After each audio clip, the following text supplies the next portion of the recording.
الحمد لله الحمد لله رب العالمين، والعاقبة للمتقين ولا عدوان إلا على الظالمين. الحمد لله على نعمة الإسلام وكفى بها نعمة. الحمد لله الذي هدانا لهذا وما كنا لنهتدي لولا أن هدانا الله. الحمد لله غافر الذنب وقابل التوب شديد العقاب ذي القول لا إله إلا هو إليه المصير. أحمدك يا الله، كل شيء هالك إلا وجهك، وكل ملك زائل إلا ملكك، وكل سلطان منتهٍ إلا سلطانك. فاحفظنا بعنايتك وأكرمنا بلطفك وارحمنا برحمتك يا أرحم الراحمين. وأشهد أن لا إله إلا الله وحده لا شريك له، له الملك وله الحمد، يحيي ويميت وهو على كل شيء قدير.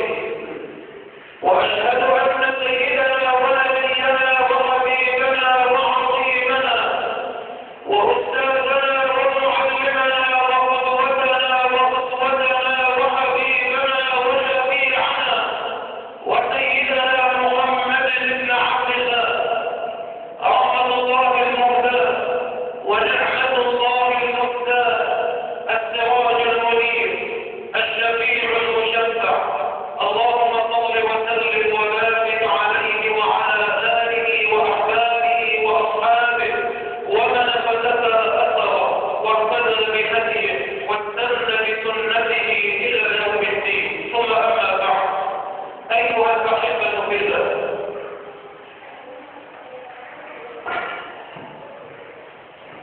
أستكمل الله حضراتكم بفضل الله جل وعلا حديثنا، والذي كنت قد توقفت مع حضراتكم في نهاية اللقاء الماضي، ولازلنا تحت نفس السلسلة: حقوق الوالدين وحقوق الأبناء. وكان السؤال يطرح نفسه في آخر اللقاء الماضي. السؤال: متى تبدأ في تربية ولدك وفي تنشئة ولدك على قيم الإسلام ومبادئه وأخلاقياته، وبأي شيء يجب أن تبدأ؟ كان هذا هو السؤال: متى تبدأ في تربية ولدك وفي تنشئة ولدك على مبادئ الإسلام وعلى قيم الإسلام وأخلاقيات الإسلام؟ متى تبدأ وبأي شيء يجب أن تبدأ؟ سؤال مهم. قد يظن كثير من الناس أن هذا الأمر، أمر التربية وأمر التنشئة، مطلوب ويجب أن يترك حتى يبلغ الولد. يقول لك سيبه واضربه حتى يبلغ سن الرشد. إن شاء الله لما يبلغ سن الرشد أبدأ أربيه. إن شاء الله لما يعرف الحلال من الحرام أبدأ أنشئه. وهكذا يقول لك إن شاء الله لما يطلع البطاقة. وآخر يقول حتى تبلغ ابنتي، أو حتى يبتلي ابني من الخلقات الابتدائية مثلا، حينئذ سأبدأ أربيه هذه التربية. هذا خطأ فادح، وهذا فهم باطل لهذه التربية ولهذه التنشئة من وجهة نظر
خيرا كان أم شرا، طيبا كان أم خبيثا، فضيلة كانت أم وسيلة، حسنا كان أم سيئا.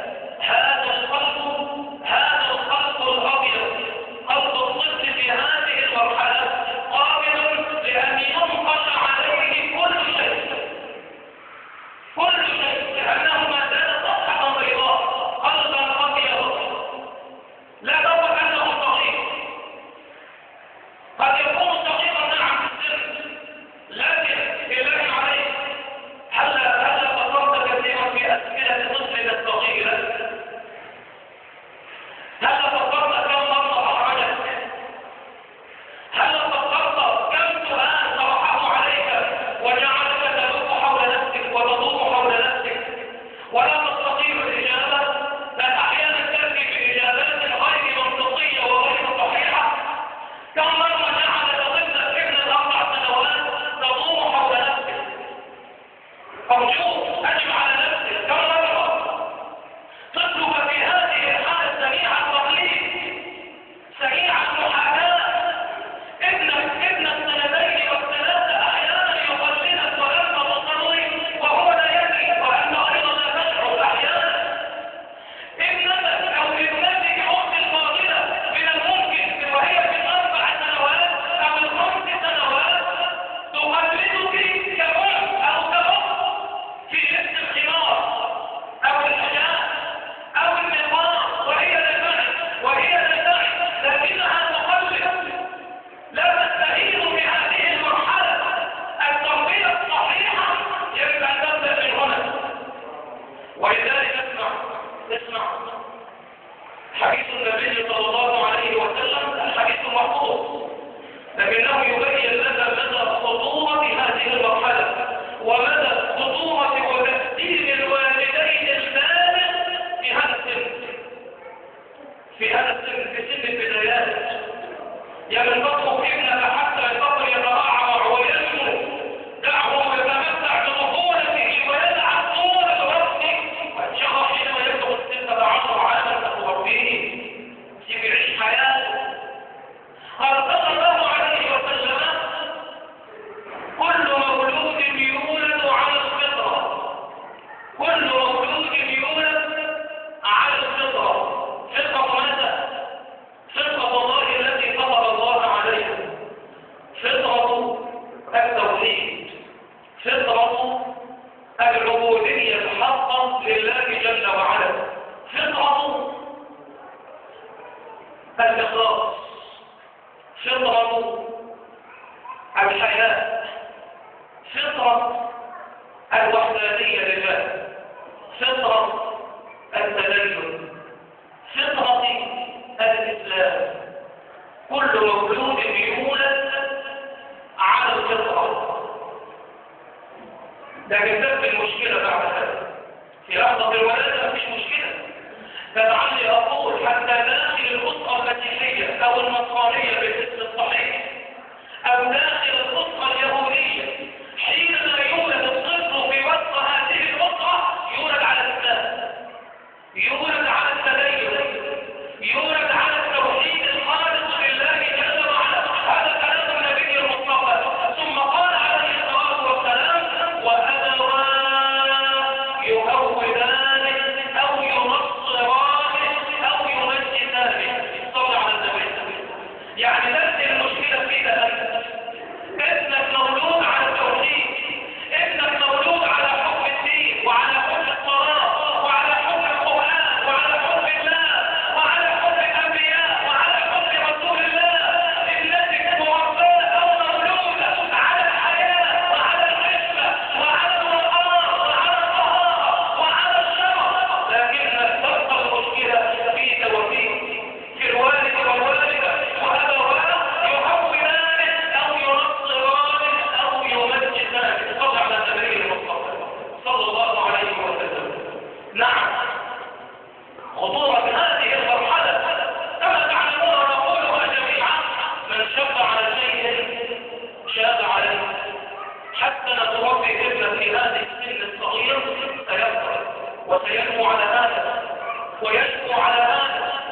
تقول هي 3 سنوات و4 سنوات ثم تقول قبل هذا يعني ربي ولدي حينما يولد لا يفقه شيئا ولا يميز شيئا، لا بل أقول لك ما هو أكبر من هذا. يجب أن تبدأ في تربية ولدك قبل أن تتزوج، قبل أن تتزوج أنت تربي ابنك. سبحان الله، هذا مطلوب. أنا ما تدورت إذا ما أجبت تربي نفسك. الواحد لا أقول لا إله إلا الله تربي نفسك. أنا لسه ما تزوجتش تقول لي تربيه قبل أن أتزوج أنا. نعم تربي أولادك قبل زواجك بأن تختار لهم زوجة صالحة التي ستكون يوما ما أما لهذه الأولاد وحين رب العباد. التربية الصحيحة يجب أن تبدأ بالولد قبل أن تتزوج. قبل أن تتزوج احرص على أن تختار الزوجة الصالحة التي تعينك على طاعة الله. أيها الشباب يا من تريدون الزواج وتقبلون على الزواج، الخطوة الأولى في التربية ابدأ باختيار الزوجة الصالحة التقية التي تعينك على طاعة الله والتي تذكرك بالله والتي تعينك على تربية أولادك على منهج الله وعلى منهج رسول الله صلى الله عليه وسلم. اختر الزوجة الصالحة التي ستكون أرضا طيبة لنفسك ولغيرك. اختر الزوجة الصالحة من البداية كما حدث على هذا رسول الله صلى الله عليه وسلم حينما قال عليه الصلاة والسلام تنكح المرأة لأربع. الحديث عند البخاري ومسلم لأربع: لمالها وجمالها وحسبها ولدينها. فاصبر بذات الدين كلمة لك. عليك بذات الخلق، عليك بذات الدين نظرا تكسب في الدنيا وفي الآخرة. قال صلى الله عليه وسلم والحديث في صحيح مسلم: الدنيا متاع وخير متاعها المرأة الصالحة. وخير متاعها المرأة الصالحة. من هي المرأة الصالحة؟ التي إن أمرها أطاعت وإن نظر إليها صمت وإن أحسن عليها أغفت وإن غاب عنها حفظته في نفسها وماله وولده. أرجوك وحد الله ولا إله إلا الله. البدايات من هنا بأن تختار الزوجة الصالحة، بأن تختار أما لأولادك فيما بعد. لذلك تعلمون هذا الرجل الذي أتى إلى الطاغوت عمر رضي الله عنه وارضاه وقال: يا أمير المؤمنين إن ولدي يعقني، إن ولدي يعقني كثيرا، يفعل بي كذا وكذا. فأرسل سيدنا عمر والرجل جالس عنده الولد موجود، فأرسل سيدنا عمر إلى هذا الابن العاص وقال له: ويحك، لم تعق أباك؟ لم تعق والدك؟ فقال: يا أمير المؤمنين إن كنت أنا قد عققته مرة فهو قد عقني 3. وحد الله. إن كنت قد عققته مرة فهو قد عقني 3. قال: كيف هذا؟ قال: يا أمير المؤمنين لم يختر لي أمة، لم يختر لي أمة أو أمة، إنما اختار لي أمة سوداء. وسوداء هنا لا تفقط بالمعنى السطحي، ليست سوداء الوجه، لا أبدا أبدا. فالإسلام عندنا لا يفرق بين أبيض وأسود إلا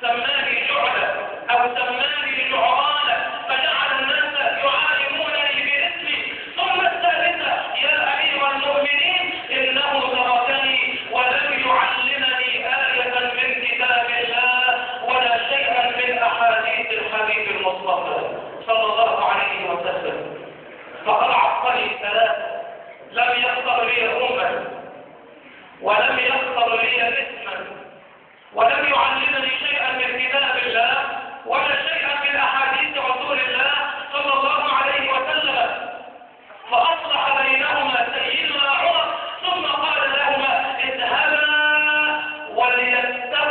وليتقي كل منكما الله في الآخر. كل واحد فيكم يتقي الله في الآخر، وهذا إثبات بأنه كما أن هناك عقوق من الأبناء هناك أيضا عقوق من الآباء. التربية الصحيحة يجب أن تبدأ من هنا. اختيار الزوجة الصالحة، ثم ماذا؟ تزوجت،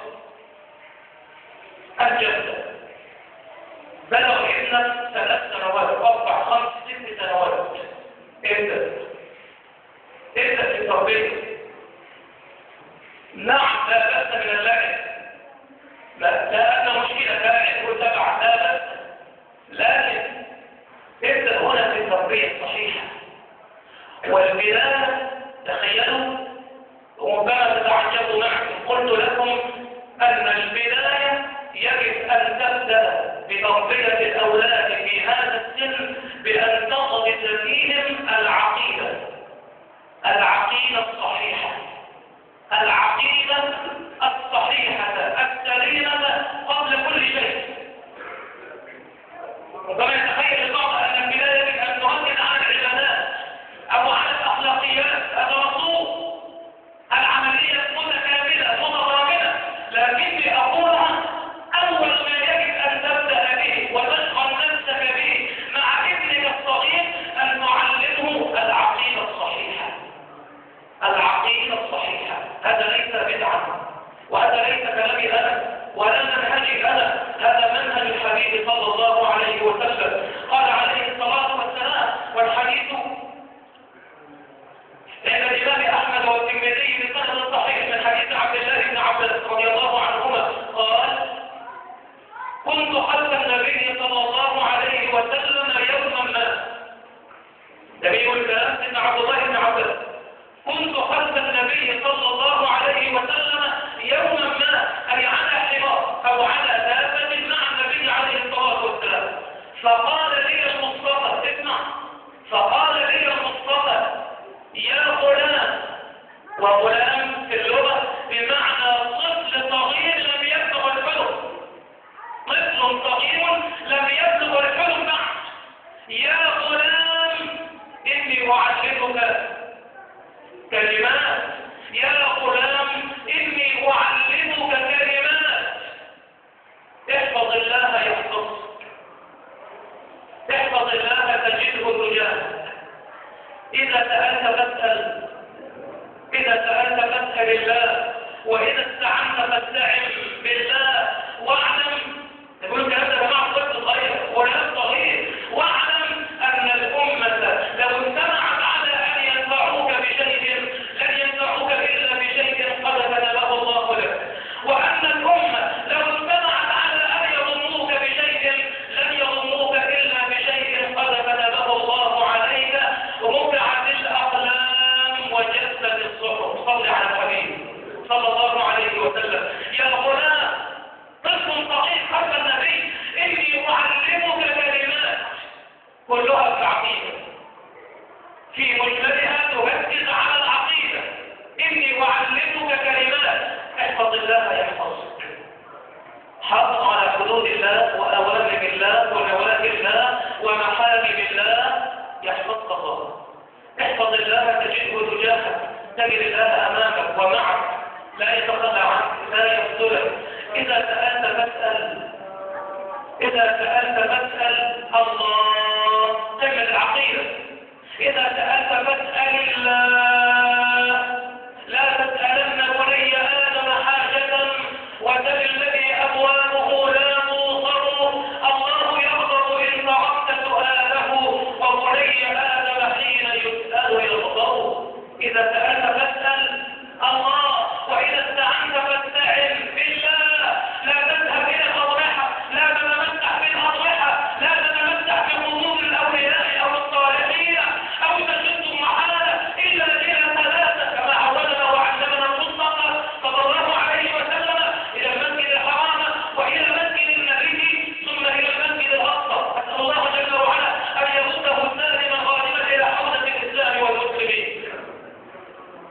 إذا سألت فاسأل الله.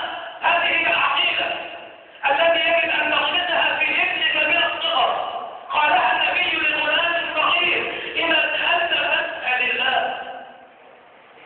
لا تخضعن لمخلوق على طمع، لا تخضعن لمخلوق على طمع، فإن ذلك نقص منك في الدين. لن يقدر العبد أن يعطيك خردلة إلا بإذن الذي سواك بالطين. فلا تصاحب غنيا تستعز به، كن عفيفا وعظم حكمة الدين. استرزق الله مما في خزائنه، فإن رزقك بين الكاف والنون. استغن بالله عن دنيا الملوك كما استغنى الملوك بدنياهم عن الدين. واحمد الله. إذا سألت فاسأل الله. عود ابنك على هذا، اغرس فيه هذه العقيدة. نعم، استشير الناس، خذ رأي أصحابك، خذ بالأسباب، ليس هناك شيء في هذا، وإنما وأنت تفعل كل هذا، وأنت تستشير، وأنت تستعين، وأنت تأخذ بالأسباب قبل هذا وبعد هذا. لا بد أن يكون قلبك متعلقا بمن؟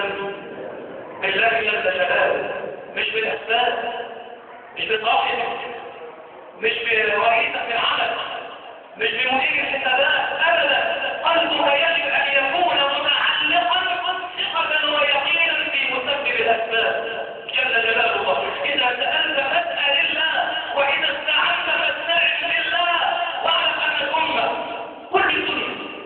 كل الدنيا بما فيها لو اجتمعوا على أن ينفعوك بشيء خططوا له، ما خططوا له، خططوا فعلوا ما فعلوا. إذا قلبك يقينا بهذا وابدأ قلب طفلك بهذا من البداية. لو أن الدنيا كلها اجتمعت على أن ينفعوك بشيء، والله لن ينفعوك إلا بشيء قد كتبه الله لك. أن يفهم. وأن الأمة أيضا لو اجتمعوا على أن يضموك بشيء، ينبهون لك، يهدون لك، يخططون لك، يرقمون بك، والله لن يفعلوا بك شيئا إلا كتبه الله عليك.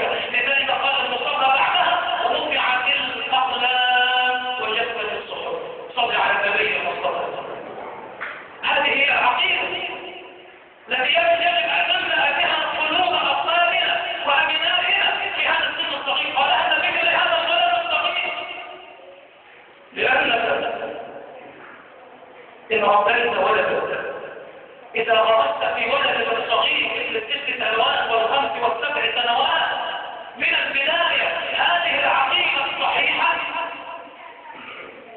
تأكد أن ولدك سيخرج وسيدرس عنده ثقة في الله، عنده يقين في الله، سيذوق حلاوة الاعتماد على الله، سيذوق أو يتذوق حلاوة وطعم الثقة في الله واليقين في الله مهما حدث له من مطبات ومن هموم ومن هموم ومن مشكلات سيخرج أنه غرس فيه هذا من البداية.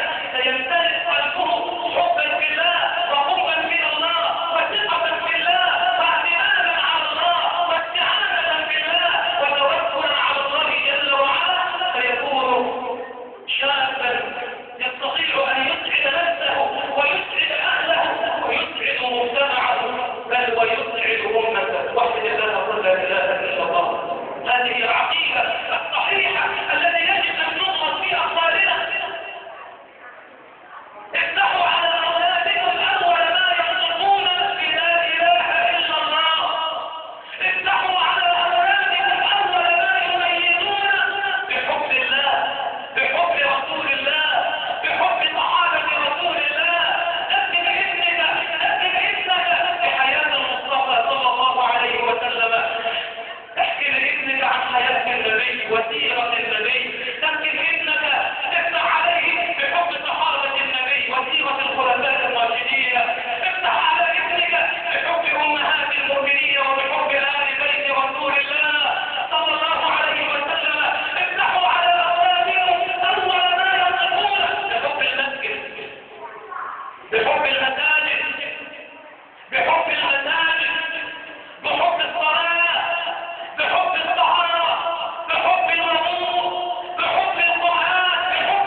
وهو القاهر فوق عباده وهو الحكيم الخبير. عقيدة أن النافع من، وأن الضار من، وأن المقدم من، وأن المؤخر من، الله، وأن المعز الله، وأن المذل الله، وأن العاطي الله، وأن المانع الله، وأن الرافع الله، وأن الخافض الله، وأن مدبر الأمر الله، وأن المتحكم في المصائب الله، وأن الذي خلقني وخلقك يا ابني الله، الذي يرزقني ويرزقك الله، الذي ينعم علي وعليك الله، وإذا مرضت فهو يشفيك ويشفيني الله، والذي أحياني وأحياك الله، والذي سيميتني ويميتك الله، وأن الذي عقاني وعقاك الله، وأن الذي جعلك ترى وتسمع من الله، وأن الذي جعلك تأكل وتشرب الله، وأن الذي جعلك تنمو وتتنفس الله، وأن الذي يجعلك تمشي وتتحرك الله، وأن الذي بيده المصائب كلها الله، وأن مدبر الأمر كل الأمر الله. سبحان الله، لا إله إلا الله، ولا معبود بحق إلا الله. لذلك ابني ولدي اعلم من كل هذا أن الذي يستحق وحده بأن يحمد وأن يشكر وأن يعبد وأن يثنى عليه وأن يسجد له من؟ الله. الله. يملأ قلب ابنك بهذا. يا ابني، كل ما أنت فيه من عند الله، كل ما أنت فيه من نعمة السمع، البصر، الإحساس، التذوق، الفهم، التدبر، كل هذا وما بكم من نعمة فمن الله. املأ قلبك بهذا، املأ قلبك بهذا اليقين، واملأ قلب ولدك بهذا منذ الصغر. علم ابنك من البداية كيف يراقب الله، كيف يخاف الله قبل أن يخافه، كيف يتقي الله قبل أن يتقيك أنت، كيف يعمل لله حسابا قبل أن يعمل لك أنت حسابا. علمه المراقبة، علمه من البداية اعبد الله كأنك تراه، فإن لم تكن تراه فإنه يراك. اغرس في قلبك، في قلب ولدك هذه المفاهيم. علمه كيف يراقب الله. قل له يا ابني لا تخف مني في المقام الأول، خاف الله، تخشى الله قبل أن تعمل لي حسابا، تعمل لله أنت حساب. يا ابني كنت تعصاني وأنا بعيد عنك الآن، ومن الممكن ألا أراك، لأنني لا يمكن استحالة أن أعيش معك وأتواجد معك جميع الأوقات والثوات واللحظات. اعلم جيدا أن هناك من؟ الله يراك، وأن هناك يوم القيامة سيكشف فيه المصنوع. علم ابنك على هذا، ربيه على هذه المراقبة. انظر معي بعد أن توحد الله إلى أولاد السلف، أولاد الصحابة، كيف تربوا على هذه العقيدة، كيف امتلأت قلوبهم بهذه العقيدة، كيف امتلأت قلوبهم بهذه العقيدة. عقيدة أنه لا نافع ولا ضار إلا الله، عقيدة أن المتحكم في الأرزاق والأعمار الله، عقيدة اعبد الله كأنك تراه، فإن لم تكن تراه فإنه يراك. لذلك كانت قلوب أولاد الصحابة قمة في الثبات والسكينة. نعم، سيدنا عمر الفاروق، سيدنا عمر ذات يوم من الأيام مر على جماعة من الأولاد، غلمان صغار، أولاد المدينة، أولاد الأنصار، وهم يلعبون في إحدى طرقات المدينة المنورة، في إحدى شوارع المدينة. جماعة من الغلمان الصغار يلعبون ويلعبون مع بعضهم بعضا. فلما رأوا سيدنا عمر قادم من على بعد ولوا كاذبين. كل واحد أخذ مكانه هرب فيه له عمر. تعلمون من يكون صاروخ عمر؟ الشخصية والهيبة والوقار والجلالة سيدنا عمر. تعلمون أن سيدنا عمر كان إذا مشى في طريق سلك الشيطان طريقا آخر هربا من عمر. الله أكبر. كان الشيطان يفر من الطريق الذي يمشي فيه سيدنا عمر. فلما رآه الأبطال جاءوا مسكحين ظلوا هاجمين إلا طفلا واحدا، إلا غلام صغير وسط وسجد.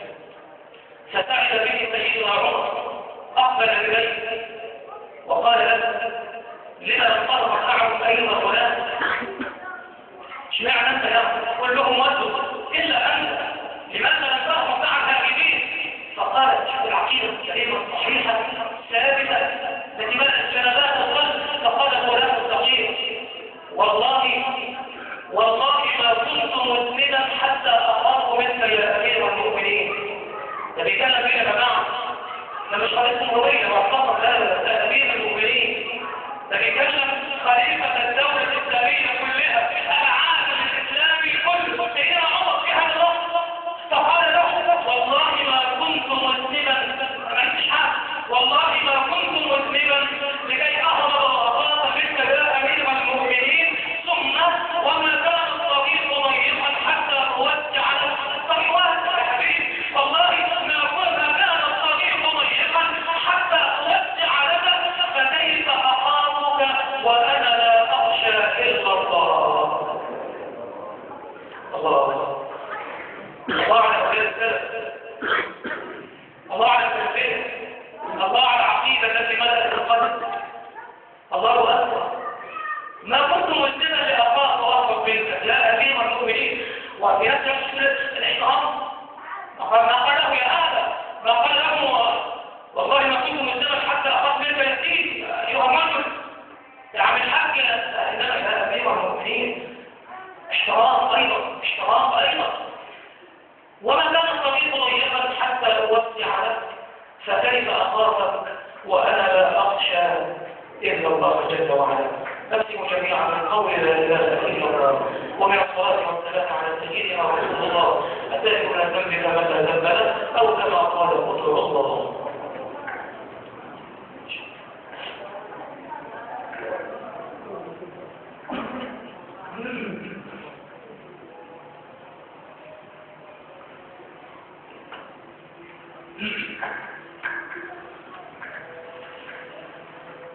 الحمد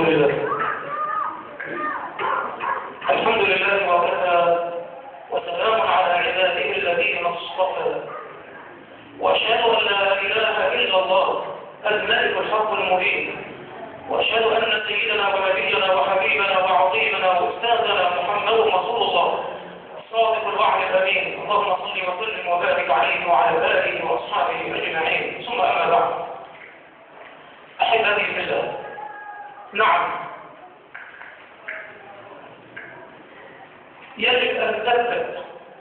قلت لك في تربية ولدك من هذا السن المبكر، بل قلت لك قبل الزواج. وأول ما تثبت وتنشغل به في المقام الأول أن تضبط في قلب ولدك هذه العقيدة، لأن العقيدة هي الأساس. العقيدة هي الأساس. أما بعبادات دون عقيدة، وأما بمعاملات لا ترتكز إلى عقيدة، وأما بأخلاقيات لا ترتكز إلى عقيدة. من هنا يجب أن تنطلق بالعقيدة، إلا قلب ولدك بهذه العقيدة السليمة، العقيدة الصحيحة، عقيدة إذا سألت فاسأل الله، وإذا استعنت فاستعن بالله. اجعل اعتمادك على الله، واجعل توكلك على الله، اجعل استعانتك في المقام الأول بالله، وتأكد يقينا أن النافع والضار هو الله، لا أحد. حتى قالها النبي عليه الصلاة والسلام في القرآن: قل لا أملك لنفسي نفعا ولا ضرا إلا ما شاء الله. قل لا أملك لنفسي نفعا ولا ضرا إلا ما شاء الله، ولو كنت أعلم الغيب لاستكثرت من الخير وما مسني السوء، إن أنا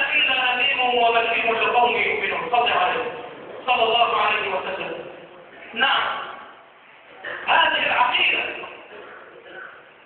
عقيدة تعبد الله كأنك تراه، فإن لم تكن تراه أنت فإنه يراك. عقيدة خشية الله في المقام الأول، مراقبة الله في السر والعلن، أيا كان البشر وأيا كنت أنت في أي موطن. نعم، سيدنا عبد الله بن عمر، وهذا الموقف في الطبراني والبيهقي بسند صحيح، أن سيدنا عبد الله بن عمر، وفي إحدى الروايات قالوا سيدنا عمر بنفسه على أي حال دعنا مع سيدنا عبد الله بن عمر وهو في الطريق، قال راع للغنم، غلام صغير، غلام ما بلغ الحلم، طفل صغير يرعى الأغنام. فأراد سيدنا عبد الله بن عمر أن يختبر هذا الطفل أو هذا الغلام. اسمعوا إلى أطفال السلف وأولاد السلف حتى يكون بالنسبة لنا أن أقول هذا الكلام حتى نقتدي به، حتى نربي أولادنا على هذا النهج. أراد أن يختبر فيه هذه العقيدة وهذه المراقبة والصدق والإيمان بالله جل وعلا. فقال له سيدنا عبد الله: أيها الغلام، اعطني واحدة من هذه الأغنام، اعطني واحدة من هذه الأغنام. فقال له الغلام: يا هذا، إنها ليست ملكي، ما أنا إلا راع لها، وهي ملك سيدي في المدينة، وما أنا إلا راع لها. فحب سيدنا عبد الله أن يدخل إليه بمدخل أكثر وأكثر، فقال له: لا تعطيني الشاة هكذا، بيعها لي، أنا أخذها كده هكذا، إنما بيع الشاة وخذ ثمنها لك. فقال له: يا هذا، قلت لك إنها ليست ملكي ولكنها ملك سيدي، فكيف إذا أتصرف فيما لا أملك؟ فدخل إليه بمدخل أكثر وأكثر وطرق أكثر وأكثر، كما يحدث الآن في زماننا هذا وكثير ما يحدث. فقال له: يا هذا أيها الغلام، بيع الشاة وخذ ثمنها وحل لك المشكلة. هون على نفسك، ما تحدثهاش في القصير، يعني هون على نفسك. وإذا سألك سيدك وسألك عليها فقل له: والله لقد هجم علينا ذئب من الذئاب فاسترسها والتهمها وأكلها، ماذا أفعل يا سيدي؟ قضاء قدر. وتوحد له لا إله إلا الله. لو يحدث الآن في زماننا كثير من أمثال هذا، كل شخص وآخر نرى مصنعا أو شركة من الشركات حديثة قامت فيها حديث، لهذا تعلمون، وهم تأخذ من نواحي معينة أو من نواحي مالية معينة أو من حقوق موظفين وعمال معينة أو لإعلان حالة من الإنتاج ثم الذي في مشروع آخر ومصنع آخر وهكذا، وتهرب من أموال عامة وضرائب وهكذا يحدث. وكل مرة نسمع التحقيق ونقرأ التحقيقات في الجوائز المختلفة، بعد 3 أيام تخرج النتيجة أن الفاعل وسط كل هذا هو الماس الكهربائي. بالله عليكم، عقوق شفت حرامي اسمه الماس الكهربائي، عقوق شفت رزق كتير اسمه الماس الكهربائي. في جميع الأحوال ما عندناش إلا الماس الكهربائي. نعم، هذا يحدث، وكم يحدث من هذا كثيرا وكثيرا، لكن هذا خلاص يقول له سيدنا عبد الله: هون على نفسك، الأمر سهل، تدخل له بمدخل أسهل من هذا، بيع الشاة خذ ثمنها لك أنت، إذا أتاك سيده ما أين الشاة؟ قل له: هجم علينا ذئب فافترسها. فقال له الغلام التقي: يا هذا، وإذا قلت لسيدي هذا فأين الله؟ إذا جاز هذا على سيدي وهو بشر أيجوز هذا على ربي وهو رب القوى والقدر؟ يا هذا، إذا كان سيدي هناك لا يراني فأين الله؟ أين الله؟ أين الله؟ يا الذين تأكل مال اليتامى ظلما، أين الله؟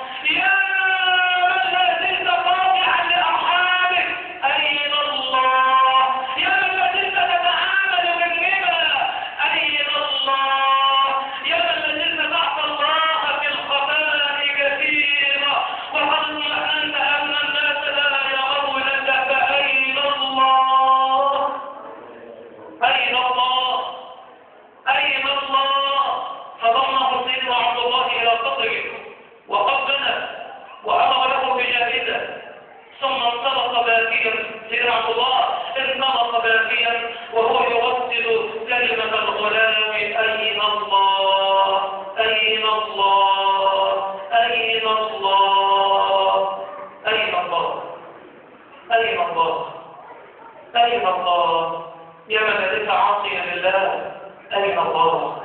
يا من لازلت تحت الله في الخفاء، أين الله؟ سيأتي يوم صعب يكتشف فيه المسطور بين يدي العزيز الغفور، وحدوه جل جلاله، أين الله؟ أين الله؟ هذا الأستاذ العلامة النموذج الذي أراد أن يعلم أولاده وتلاميذه مراقبة الله، وأن الله موجود، وأن الله لا يخفى عليه شيء في الأرض ولا في السماء. فماذا فعل هذا المربي الفاضل وهذا العلامة وهذا الأستاذ النموذج القدوة؟ أراد أن يستمر في تلاميذه هذه المراقبة وأن يعلمهم درسا عمليا في هذا. فقال لهم: أحضر لكل واحد منهم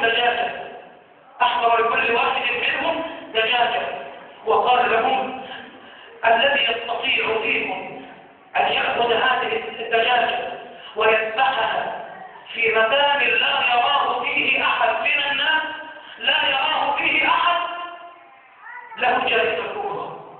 يستطيع يأخذ هذه الدجاجة ويذبحها في مكان متحف لا يراه فيه أحد، يأتيه مسرعا وله جائزة. خرج الأولاد سريعا، كل واحد أخذ دجاجته وسكينة، وكل واحد أخذ نفسه عن مكان متحف. هذا دخل هنا وهذا دخل هناك، وهذا تخبط البلاد، وهذا قلب الدولاب، وذاك قلب كذا، وكل واحد أخذ مسرعا. ذبحتها لا يراني أحد، لم يراني أحد يا أستاذ إلا غلاما واحدا، إلا تلميذا واحدا. أنا متأخرة ومعه الدجاجة حية على قيد الحياة. ما ذبحها فنظروا إليه باستعجاب وقال له: أستاذ، لما لم تذبحها؟ اشمعنى أنت؟ لما لم تذبحها؟ فقال: يا أستاذ، كلما دخلت في مكان لا يراني فيه أحد وجدت الله يراني. كلما دخلت في مكان لا يراني فيه أحد وجدت الله يراني، فكيف أذبحها إذا؟ فضمه إليه أستاذه وأعطاه الجائزة وقال له أمام زملائه: أنت الذي تستحقها.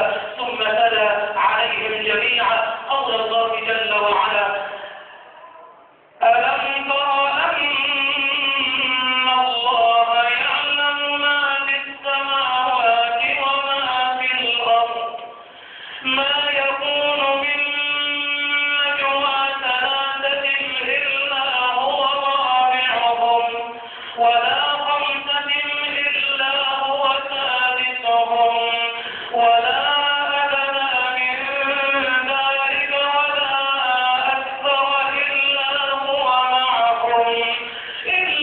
هو معهم أينما كانوا، ثم ينبئهم بما عملوا يوم القيامة، إن الله بكل شيء عليم. ألم تر أن الله يعلم ما في السماوات وما في الأرض، ما يكون من نجوى ثلاثة إلا هو رابعهم، ولا خمسة إلا هو سادسهم، ولا أدنى ولا أقل من ذلك ولا أكثر إلا هو معهم أينما كانوا، في أي مكان وفي أي موطن وعلى أي الأحوال أينما كانوا. ثم ينبئهم بما عملوا، هي تجد يوم القيامة، ثم ينبئهم بما عملوا يوم القيامة، إن الله بكل شيء عليم. أحبتي بالله، ركز مع ابنك الصغير في العقيدة. نعم، وسأقول هذا بالتفصيل فيما بعد. لا بأس أن تربي فيه من البداية حب العبادات والأخلاقيات والمعاملات، وسأحدثك في لقاء قادم عن هذا وربما أكثر من هذا. لكن ابدأ بالعقيدة الصحيحة، املأ جلالات قلب ولدك في هذا السن المبكر. لا تنتظر إلى أن يبلغ سن الرشد، لا تنتظر أن ينتهي من الإعدادية، لا تنتظر أن يخرج البطاقة، لا تنتظر ابنتك، لا تنتظر أختي الفاضلة أن تربي ابنتك على القراءة والحجاب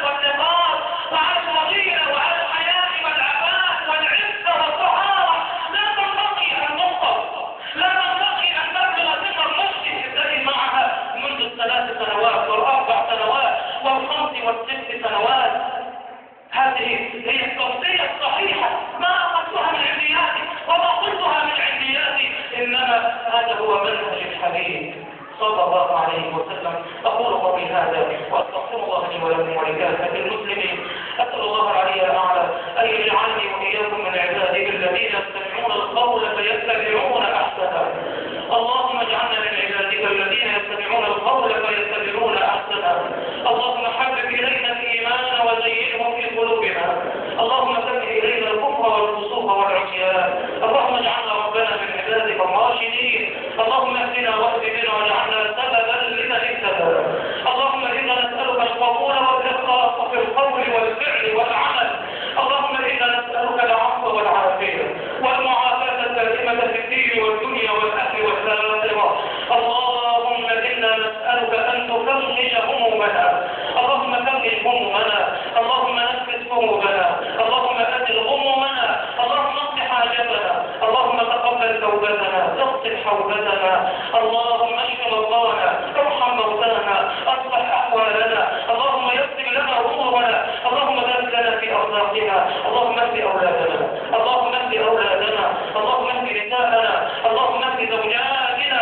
اللهم احسن ختامنا وتولى امرنا. اللهم بيض وجوهنا. اللهم يمن كتابنا. اللهم يسر لنا حسابنا. اللهم تغفر موازيننا. ثبت اللهم على الصراط اقدامنا. اللهم اكتبنا جميعا من اهل الجنه. اللهم انا نسالك جميعا ان تجعلنا ربنا من اهل الجنه. نسالك رضاك والجنه. اللهم انا نسالك رضاك والجنه.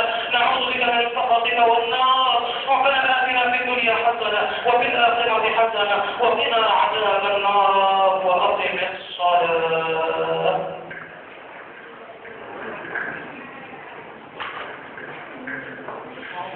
الله أكبر الله أكبر. أشهد أن لا إله إلا الله. أشهد أن محمدا رسول الله. حي على الصلاة حي على الفلاح. قد قامت الصلاة قد قامت الصلاة. الله أكبر الله أكبر. لا إله إلا الله.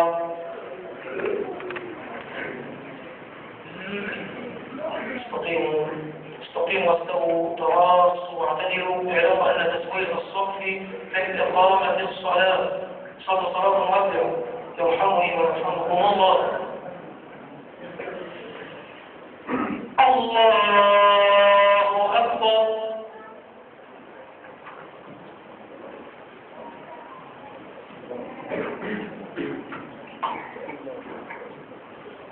بسم الله الرحمن الرحيم. الحمد لله رب العالمين. الرحمن الرحيم مالك يوم الدين. إياك نعبد وإياك نستعين. اهدنا الصراط المستقيم. صراط الذين أنعمت عليهم غير المغضوب عليهم ولا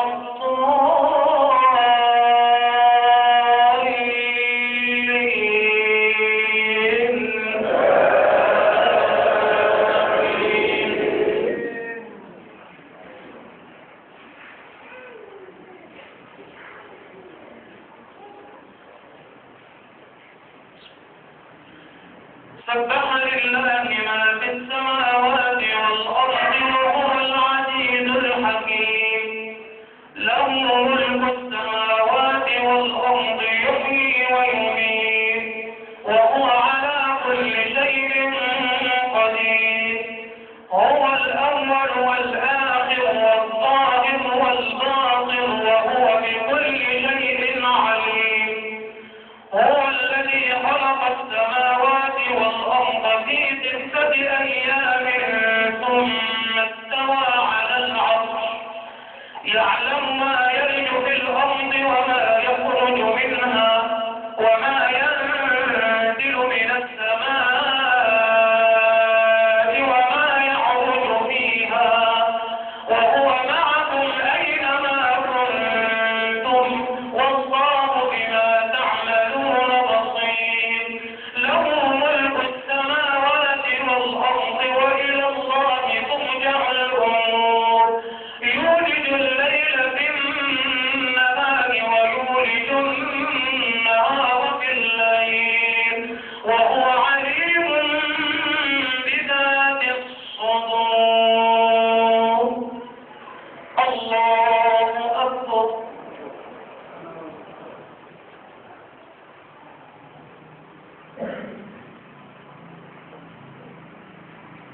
سمع الله لمن حمده.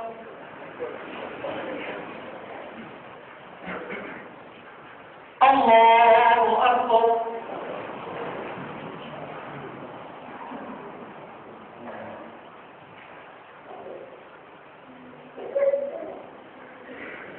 الله أكبر. الله أكبر.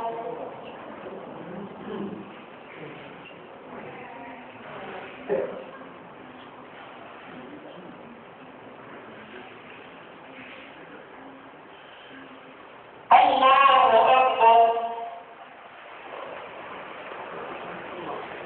بسم الله الرحمن الرحيم. الحمد لله رب العالمين الرحمن الرحيم مالك يوم الدين إياك نعبد وإياك نستعين اهدنا الصراط المستقيم صراط الذين أنعمت عليهم غير المغضوب عليهم ولا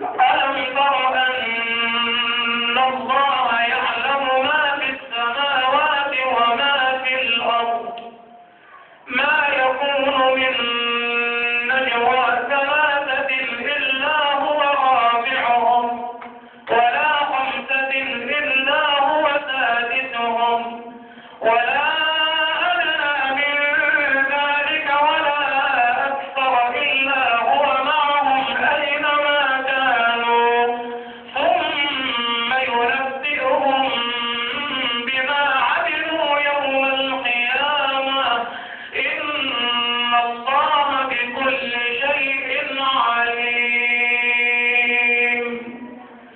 الله أكبر.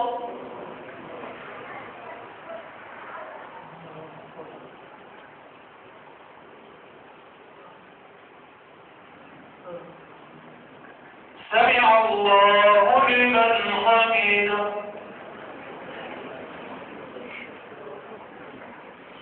الله أكبر.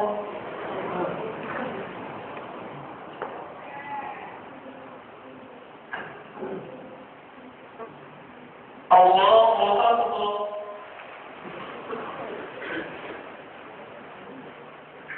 الله أكبر.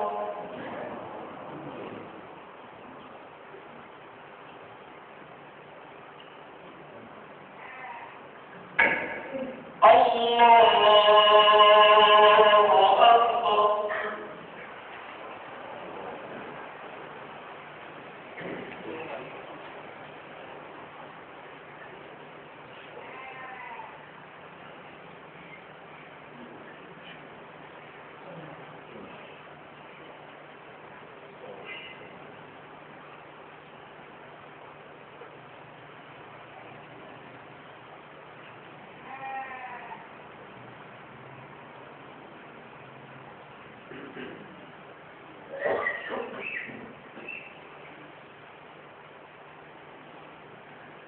السلام